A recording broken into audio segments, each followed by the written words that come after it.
Fala galera gremista, aqui é Wagner Romero falando de Grêmio e nada mais. E antes de mais nada, deixa o like no vídeo aí, se inscreve no canal, compartilha com os amigos para ajudar aí o canal a crescer, tá certo? Bom, o Grêmio ontem jogou, né, contra o Guarani de Bagé, encerrando a fase de grupos do Campeonato Gaúcho, venceu por 4-1. E o jogo em si, primeiro tempo bem ruim do Grêmio, abriu o placar logo cedo, né, com um lançamento lindo do Reinaldo e uma bela matada e a finalização do Pavon. E depois sofreu um empate naquela jogada que o Grêmio sofreu o ano passado inteiro, né, jogada em cima do Reinaldo, bola nas costas do Reinaldo, uma distância muito grande depois que o Reinaldo é superado até chegar à cobertura que não chegou, né, que teria que ser do Kahneman. E aí, aquele movimento de coberturas, né, o Reinaldo ele é superado, o Kahneman vem para cobrir, o Jeromel cobre o Kahneman e o João Pedro no outro lateral fecha na que seria do Jeromel. É assim que funciona as coberturas no futebol. O Grêmio não tem isso, né? O Reinaldo foi vencido ali pelo atleta do Guarani, teve um latifúndio até chegar dentro da área, aí sim o Kahneman chegar, e aí o jogador até foi cruzar, eu acho, a bola desviou no Kahneman e entrou sem nenhuma culpa pro Gabriel Grando, que foi escalado pro jogo. E aí um primeiro tempo ruim, o Grêmio com dificuldades para criar lances, para alimentar o Diego Costa, né? Segundo tempo, o Renato manteve o mesmo time, e aí as coisas, o Grêmio já em seguida conseguiu fazer o 2-1, conseguiu fazer o 3-1, depois ainda fez o 4-1 com um golaço de falta do Diego Costa. Lembrando que o Jeromel e o Pavon também fizeram os outros gols, então 2 gols do Pavon, um do Jeromel e um do Diego Costa, né? Só que o que era para ser uma tarde do Grêmio fazer as pazes com a torcida, talvez dar uma confiança para o time para agora enfrentar o mata-mata do campeonato, né? O Grêmio pega o Brasil de Pelotas fim de semana que vem na Arena, ainda joga com a vantagem de empate, né? O que era para ser uma tarde para isso acabou ficando em segundo plano com a entrevista desastrosa do Renato e também do Antônio Brum, né? O que o Renato, é como diz a minha thumb, o Renato ontem, para não dizer outra coisa, ele foi muito pouco inteligente. Ele, em vez de falar sobre o jogo em si, sobre o time, como o Grêmio jogou, falar sobre se esse é o time ideal dele, não, ele sempre fica preocupado em bater nas críticas, né? E de uma maneira bem forte, bem ácida, áspera, né? Então ele criticou várias situações aí, falou de novo dos cornetinhas de ar-condicionado. Graças a Deus eu tenho como ter o meu ar-condicionado, né? Ele é o treinador do ar-condicionado, né? E aí conseguiu citar, o cara conseguiu trazer o assunto de Diogo Barbosa, Thiago Santos e Tassiano de volta. E aí, pelo amor de Deus, aí é que eu digo, foi muito pouco inteligente o Renato, né? Ele falou que o Diogo Barbosa e o Diogo Barbosa e o Thiago Santos, campeões lá no Fluminense, e o Tassiano tá jogando muito bem no Bahia. E que por culpa dos cornetinhas eles não estão mais no Grêmio.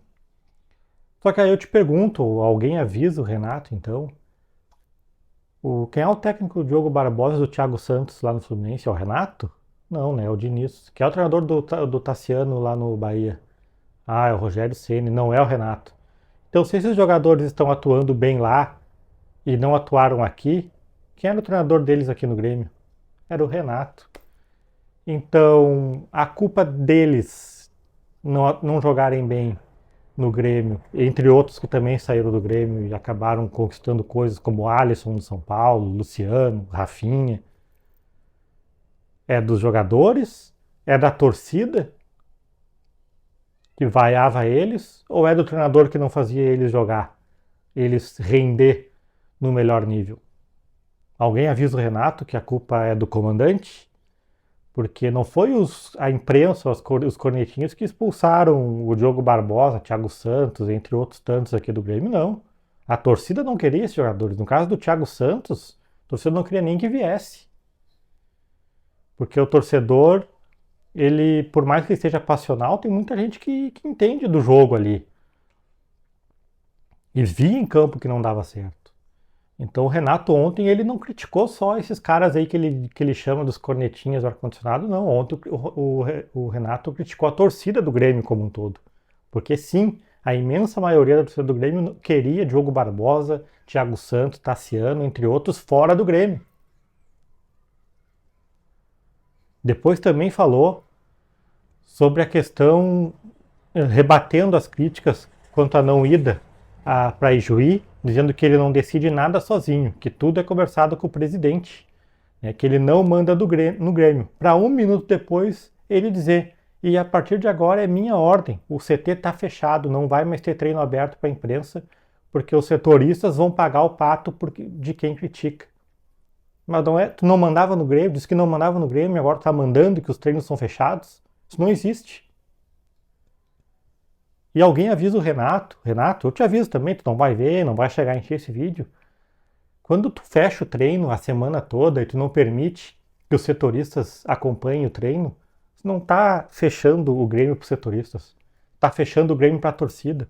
A torcida fica sem notícia do que aconteceu no treino, quem tá indo bem, quem está voltando no departamento médico, a torcida fica perdida, sem saber de nada. E aí começa a surgir um monte de notícia, de falação, de fonte, e a torcida fica sem quem ter acreditar. Em quem acreditar, se ela acredita em quem está acompanhando os treinos, ou se ela acredita no que sai na internet, na imprensa, e aí tu vai reclamar que as pessoas ficam falando fake news, mas tu tá fechando o Grêmio.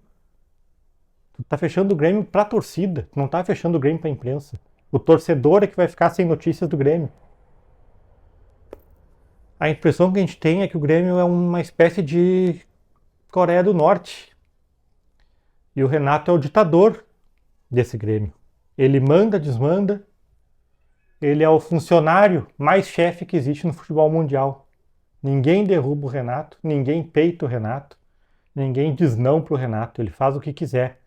E agora, além de tudo, ele está criticando indiretamente a torcida do Grêmio e está privando nós, meros torcedores, de ter notícias do clube que a gente ama. De graça. Ele recebe 1,5 milhão para amar o Grêmio. Wagner Romero falando de Grêmio, nada mais. Feito.